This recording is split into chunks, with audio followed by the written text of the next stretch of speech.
guys, welcome to our channel. So today we're going to be answering a few questions about ourselves and spilling some tea so you guys can get to know us better. So yeah, let's get right into it. Okay, question number 1. What do you consider your best and worst qualities? I think my best quality would be I give good advice, and I'm not trying to toot my own horn or anything like that. I just feel like a lot of people come to me for advice. And my worst quality would be that, like, when I'm going through something, I hold it in. I don't talk about it. And, like, I feel like I blow up eventually. What is yours? I say my best quality is my looks. You already know. Nah, my best quality is probably I'm really good at communicating. Yeah, I think I'm really good at communicating and talking through things. I'd agree. And, you know, I think that's one of my good qualities. And then my worst quality, shit ain't much bad about me. I don't know. What you think my worst quality is? Well, I think you're stubborn. Stubborn? Yeah, I think you're stubborn. I could agree with that. And if not stubborn, just a little stubborn. Then you don't like to be wrong. Okay, I could agree with that. Okay, next question. Huh? Whatever. What's your definition of cheating? My definition of cheating would be anything you wouldn't do in front of God. Period. that's not good though, because a lot of people do hella shit in front of God. I know, that's crazy. So you might want to reevaluate yourself. Well, because you personally and myself, anything I wouldn't do in front of God, I think is cheating, and I wouldn't want to do anything bad in front of God. So I'm sticking to my answer. Yours? I think cheating is anything between flirting, entertaining, anything of that. It's maybe not bad cheating, but it's a form of cheating. Even if you like. So, what you're saying is there are different levels of cheating, of like less bad, and like the worst? Of course. Okay, so if it's like the least bad cheating, do you stay with someone or do you break up, or you figure it out? I think it's definitely. I think if you like. I mean, you don't think that's bad? Say I'm at work, we both at work. Okay. And you find me talking to this girl. And I don't notice I'm entertaining her, but you feel like I am. You feel me? You could be like, check yourself. Right? Yeah. Or, oh, I can't be with you no more because you entertain that bitch. Well, no, we would communicate, and that's when I would just have to take your word for it. If you didn't feel like you was flirting, exactly, that's what I'm saying. But there's levels. I gotta respect that. Or you come home one day and I got a chick in the bedroom. That's different level. That's not different levels. Okay. What do you guys think? Is there different levels of cheating? Let me know. Yeah, let me know. Comment below. And I think there is. I think entertaining, flirting, and then actually physically touching somebody is different levels. Okay, how about this one? If you're having like an affair with someone and it's like a virtual relationship, you know how people be doing like 90 Day Fiance and they be like talking to those people? Like No, you cannot do that. But is that worse or is physical worse? Is like an emotional connection worse or a physical one? Ooh, that's a good one. I think they both dangerous. I think if you emotionally attached to somebody, it's just as dangerous as if you physically attracted to somebody or physically attached to somebody. Yeah. I think they both is dangerous and toxic, and you should never do that. Okay. Are you the type to bottle things up, overshare, or something in between? I'd say it depends with what. So when it comes to like my feelings, like in my relationship and stuff like that, like with you, I feel like I'm turning into the somewhat in between, but before I definitely bottle things up. But I'm working on it because we communicated about that, and I'm trying to, talk about, my feelings. So I feel like I'm somewhere in between. But then when it comes to things like, just not like as important things, like I could like talk to somebody like on Instagram and overshare with them, like, oh, I got this baby item from here, and like tell them all the details or explain to them like certain things and overshare. Like it doesn't bother me. Like I can tell all these people like what I experienced through birth and how I almost died, and it doesn't matter to me. You know? How about you? I think it just depends on what it is. If it's communicating with you, obviously, I tell my shit. But if it's telling other people my opinion or something, I'm very quiet. I agree. Okay, next question. If you won the lottery tomorrow, what would you do with it? If I won the lottery, I would buy a house.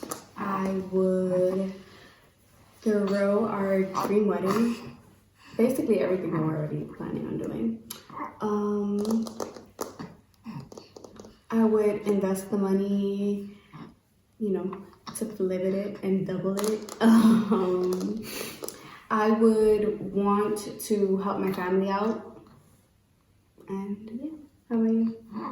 I think the same exact thing. Yeah. Yeah, ain't no reason to repeat it. Okay. What soothes you the most on the back of bad news or a tough day? What soothes me? I think honestly just talking to you about whatever it is that's bothering me. Me? Yeah. You don't think so? Okay. I feel like if I had a bad day or something, like... You talk to me about it. Before, if I'm at work and I'm having a bad day, before I even get home, I'm already texting you about it. And I'm like, yo, you will never believe this shit that just happened. And tell me how, da-da-da-da-da-da. Don't sound like you text me like that, but... I do. I tell you about everything. Yeah, okay. I agree. Okay, how about, what would yours be? A bad day? I don't really be letting mad things get to me, but if I have a bad day, I just vent, I guess, to you. Yeah. Come home and be like, yo, this shit got me tight. And then I tell her what I wanted to say, but didn't say. He'd be like, and I was like, da-da-da-da-da-da. And I was like, and you said that? And he was like, well, no, I didn't say that, but I was thinking. Dead ass, though. Every single time. I was like, you said that? Okay. Who do you confide in more than anyone else? I confide in you more than anyone else. Because there's things that you know that like my family doesn't know. But there's also different levels of things. Like, no, I just definitely confide in you, definitely with more things, like personal things especially. Yeah. I say the same. It's you. Okay. Next question. Definitely. In what circumstances do you think it's okay to lie? Okay. Ooh, this is a good one. I feel like there's different lies. Like there's white lies, like, little white lies that you say. Like if I'm texting you and you're like, what are you doing? And I'm like, nothing, I just laying down. Lo and behold, I'm on the bathroom taking a toot. I don't need to tell you I'm on the bathroom taking a toot. If it's you, I'm gonna tell you. But like if it's somebody else, I'm not gonna tell them. That's not really capping though. Yes, that is. That's lying. That's a lie because that's not what you're doing. So that's not a fact. That's a lie. Right, so yeah. That's a circumstance is okay to lie. But if you're taking a shit and somebody texts you what you're doing, you ain't gonna just say nothing. You're literally just gonna come up with like, I'm laying down instead of just putting, I ain't doing nothing. What about you? I'll probably say ain't shit. But basically, yeah, I get you know what I'm saying. Yeah, but something that's unimportant. It don't matter. Like there's no out effect of like. Yeah, it's not affecting anything. Yeah. But I think that's the only time it's okay to lie. How about you? That's the only time it's okay to lie? Yes. Yeah, it's not hurting anybody. Yeah, a little so. If it ain't hurting nobody, then whatever. But honestly, ain't no point in lying. If it's something like that, I would just not go around it, but like, what are you doing? I'm going to the bathroom. I'm not gonna be like, I'm going to the bathroom. I'll just be like, oh, I ain't doing shit. Yeah. All right. Next question.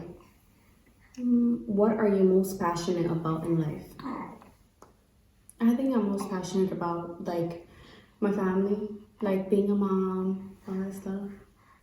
I feel like that's what I'm into. Like, I don't know. That's just literally like all I do is look at mom stuff on like social media. Like, it's all I care about. I don't know. I'm just not into anything else. How about you? I definitely say being a husband and a father is where my passion lies. Yeah. What would you categorize yourself as someone who lives to work? Oh, okay. Would you say you're someone who lives to work, someone who works to live, or neither? I would say I'm neither. I mean, I have a job right now, and it is what it is. I like my job, but if I didn't have a job tomorrow, I'd be just fine. And not even talking about financial wise, but just like happiness wise. Like, I feel like it doesn't fulfill me. Like, work is just a little bit of your day, like 10% of like your life, and then you have so much more. Yeah, I'd say neither. Cause I mean, yeah, I go to work to have money and to live, but after work is done, I don't bring it home. So it's not like, you know what I mean? Definitely, I agree. Next question: how often do you like to see and or speak to your parents, siblings, and other family members? So for both of us, and I'll answer it for both of us because we're both the same. We don't see our family often in person because we live in another country, but we talk to them on FaceTime or on the phone, I would say daily. If not daily, every other day, and that goes for parents, siblings, and other family members. We're very close with our family. Mm-hmm. Okay. Next question. What's your ideal climate for establishing a permanent home? Ideally, I would like to live somewhere where it's warm, but I honestly feel like it doesn't matter as long as I'm with them, because right now I live in a whole other country and I only have them two, and I'm just fine. So. Look over here, too. You're pooping, Mamash. Oh, baby, you're pooping? Yeah, she's pooping. It stinks, huh? What is yours? Oh my gosh. Ooh. That's a good one, Mama. Yeah, mine would be somewhere close to family. And when I say close, I mean like $150 plane ticket close. Yeah. Somewhere warm. I like warm weather. Mm-hmm. And what's good about that is I got family in New York, so if I want to go see the snow, I go home. But Yeah. What's your ideal type of vacation? So I feel like there's different types of vacation, because I like to take vacations where we would go to like the beach and like relax, or you know, that kind of stuff, or like an island. But I also like vacations we've taken, like when we went to Greece and we went to Athens, or like when we go to Paris and stuff, and we're like in city and like discovering new stuff and like getting familiar with like what it's like to be a local from there. I like that as well. I say an ideal vacation. I would say an ideal vacation is being surrounded by the right people with the right energy, and it don't matter where it's at as long as you got those two things. I like that answer. That's most important. What keeps you going day to day? Like my family. Yeah, definitely my family. Yeah, you answered for both of us. Yeah. This little girl right here. Yeah. This little stinker. And this little stinker right here. Okay. What do you value more? Careful planning or the freedom to be spontaneous? Good question. This is a good one. I like planning stuff to the T when it's like, I don't know, just, I think I like planning things more. Spontaneous sometimes, like, I love to surprise other people. Like, if I could surprise you and like throw you a party or get you something that you've always wanted, I definitely want to do that. Like, but it kills me inside. Like, I could, let's say I'm getting him something that he always wanted. I'm like, guess what? Like, and I'm like, but I can't tell you. And he's like, what the hell? Like, I can't hold water when it comes to shit like that. So, I don't know. Am I more carefully planning or more spontaneous? I think it's more, babe. I think it's more along the lines like, if we go on a trip, are you a person to be like, yo, at 10 o'clock we gotta be here, 12 o'clock we gotta be here? Or are you the type of person like, yo, let's just go and see what we're gonna do when we get there? I think that's more of like... I think I'm more, let's just go and see what we're gonna do. Yeah. I'm spontaneous. I am too. I think it's like, yo, we plan on doing this, but we don't have a full out schedule. Honestly, the only thing we do plan is food. Yeah, and even then we wait till we get there and be like, okay, yeah, food near me. Yeah. But we always go to Hard Rock cafes every country that we go to. Yeah. If they have one, we in there. Yeah, because usually the food out here is weird. Do you believe in reincarnation or an afterlife? Ooh.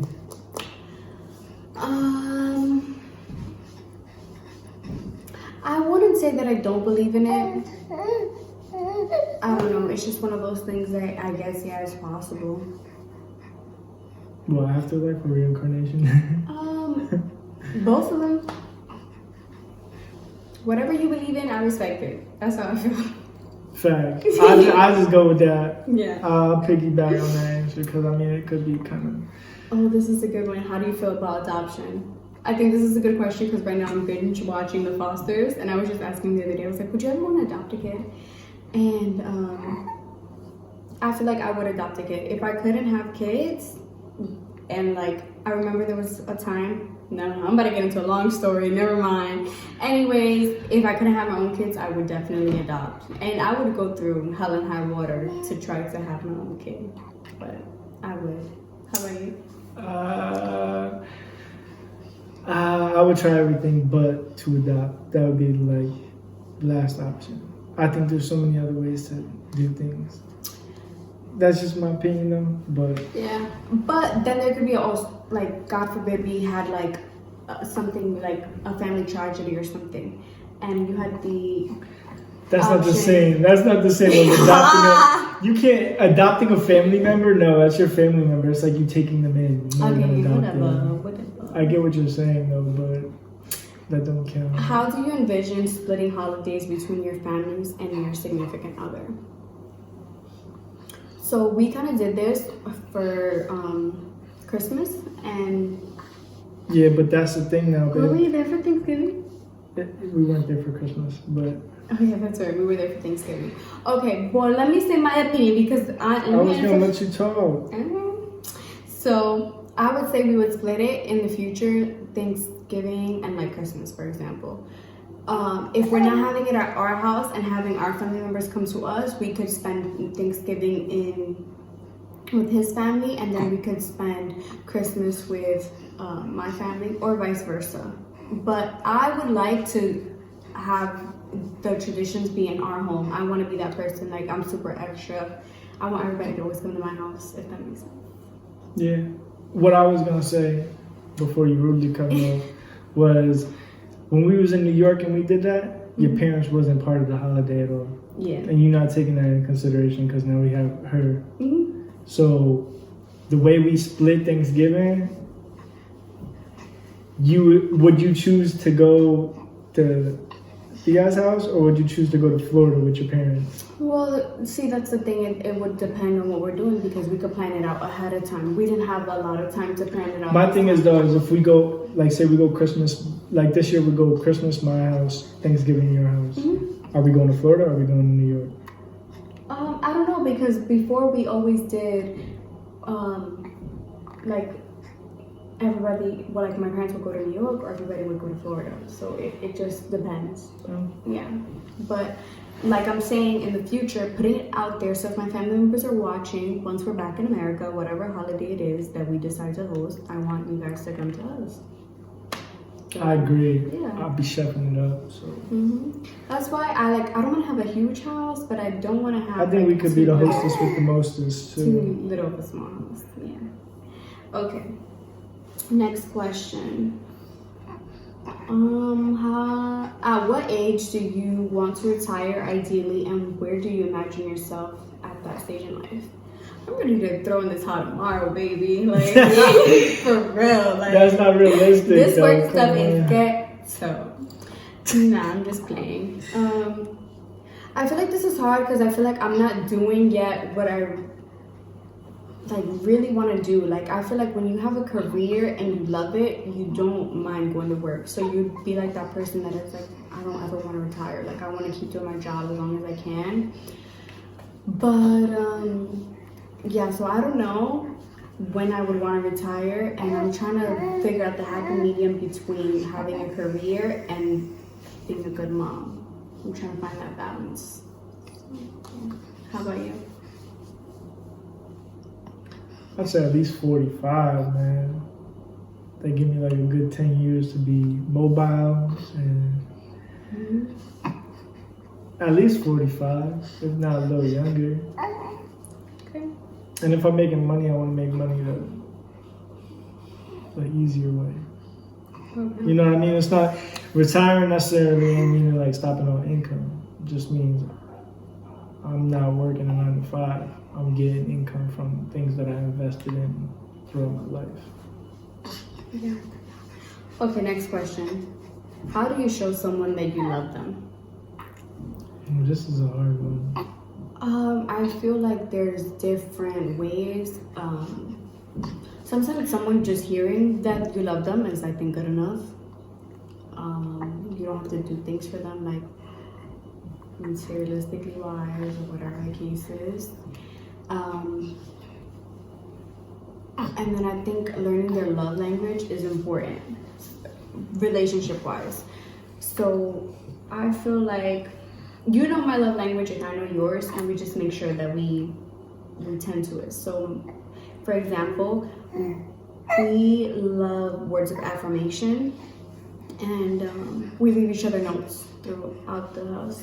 And I feel like that makes my day. Like if I wake up and I see, oh, he left me a note on the fridge, or like just little things like send me a nice text throughout the day, even that makes me smile. And how about you?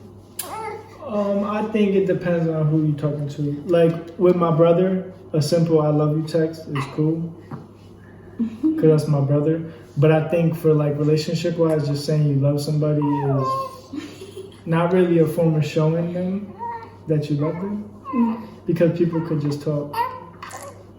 If there's no actions behind it, right, mama, to them. If there's no actions or like, I mean, it's little things, leaving notes, just taking out the trash, just thinking about them throughout the day, letting them know that they're still like on your mind. I don't know, little things good. Like compliments that people tend to forget after you've been with somebody for a year. They tend to forget to give those compliments. Right. I think actions are a lot better than words, because words could be said and not meant. Okay. How can you tell when I'm having a bad day? I think I would answer this about you. So I can tell you're having a bad day when you come home and you're just quiet and like you're just not in the mood, and like I'm like your energy. Yeah, you stole my answer. I can feel it. And I always tell him that. He's like, "What do you mean?" I was like, "Your energy. Like I'm so big on energy. Like your whole vibe. Like don't come at me with that energy." You think that's your answer as well? That was my answer, but she stole it. I think it's just energy with you. Okay. Like it's not something I can explain. It's not necessarily that you're quiet, but it's like the things you say, the way you move, your energy. Yeah. The vibes. What is the best way to cheer me up? The best way to cheer me up is, I feel like there's different ways. Food is a good one. Yeah, so if you're mad at me, I can get you food and you'd be okay with it? Well, I feel like if I'm mad at you, it depends what I'm mad at, but if I'm mad at you, communication, us talking about it is the best way to cheer me up. But if it's like, oh, something I had a bad day or whatever, like cheer you up, like food calms me down. Just talking as well too. I think talking to you about things as well. How about you? What's yours? What cheers me up? No, just kidding. I would say talking. Yeah. If I'm having a bad day or something, reinsurance and talking. Yeah. I think those are good things. Okay, last question, and this one is honestly hard to answer. It's not a serious question, but would I rather be blind or deaf? Ooh. This is a hard question because I can't picture not seeing things because I just feel like the world is so beautiful. Like I couldn't imagine if I wasn't able to see my daughter or see your gorgeous face. I couldn't imagine. But I couldn't imagine not listening to music or like being able to hear like baby talk. Like I don't know. That's hard, right? Right? Like, which one's worse? I don't know. I would probably say I need to be deaf. You know, I was Because thinking of sign too. language and shit. Yeah. And like obviously you won't be able to hear your daughter like until she learns sign language though, and then she could communicate with you. Yeah. Being blind, all you could do is hear and picture what you look But like. it's like, imagine if you were born blind. Can they pick? Okay, that's another question we could tag along with this. Oh, mama, you okay? Don't cry. We're gonna change your diaper right now. Would you rather be born blind or deaf, or would you rather be? Would you rather grow up and then when you turn like 25, be blind or deaf for the rest of your life? I think this is a hard one. I'd rather be born because you don't know what you're missing out on too much. Yeah, Right. but then if you were born with it, you'd never know. You'd always So have you'd that always what wonder. if. You'd always wonder. And I think wondering is sometimes better than like knowing and missing out. I don't know because like if you're blind and you're 25, you pretty much know what a lot of things look like. Yeah. I don't know. That's a tough question. Hi, Mama. You want to smile at the camera? Yeah, that's a tough one. What would you guys answer the question below? Would you rather be blind or be deaf? Anyways, guys, that's it for the video. Thank you so much for watching. Please make sure to like, comment, and subscribe. Let us know what content you would like to see from us. This is our first video, so we're a little bit chopped and awkward, but you know, we'll get more comfortable in front of the camera. I'll link our social medias down below so you guys can hit us up there as well if you want to. But that's it. Thanks again.